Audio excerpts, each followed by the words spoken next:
All right, this video I'm going to show you how to use the compass on your phone. It's a really cool little thing, and you got to find it though. I've got it up here in my utilities, so I'm just going to click on utilities. It's going to open up, and right there, if you look, you'll see it says compass. So you're going to hit compass, and it's going to open it up, and there you are.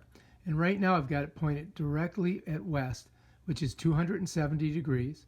Now if I rotate it around, I'm going to have my phone and the compass pointing directly at north, which is 0 degrees or 360 degrees. Then if I keep going, I'm going to go to east, which is 90 degrees. Bam. And if I keep going, I'm going to go to south, which is 180 degrees. And then all the way back around, and there we are at west. So if you're lost, this thing will really come in handy as long as you got a cell.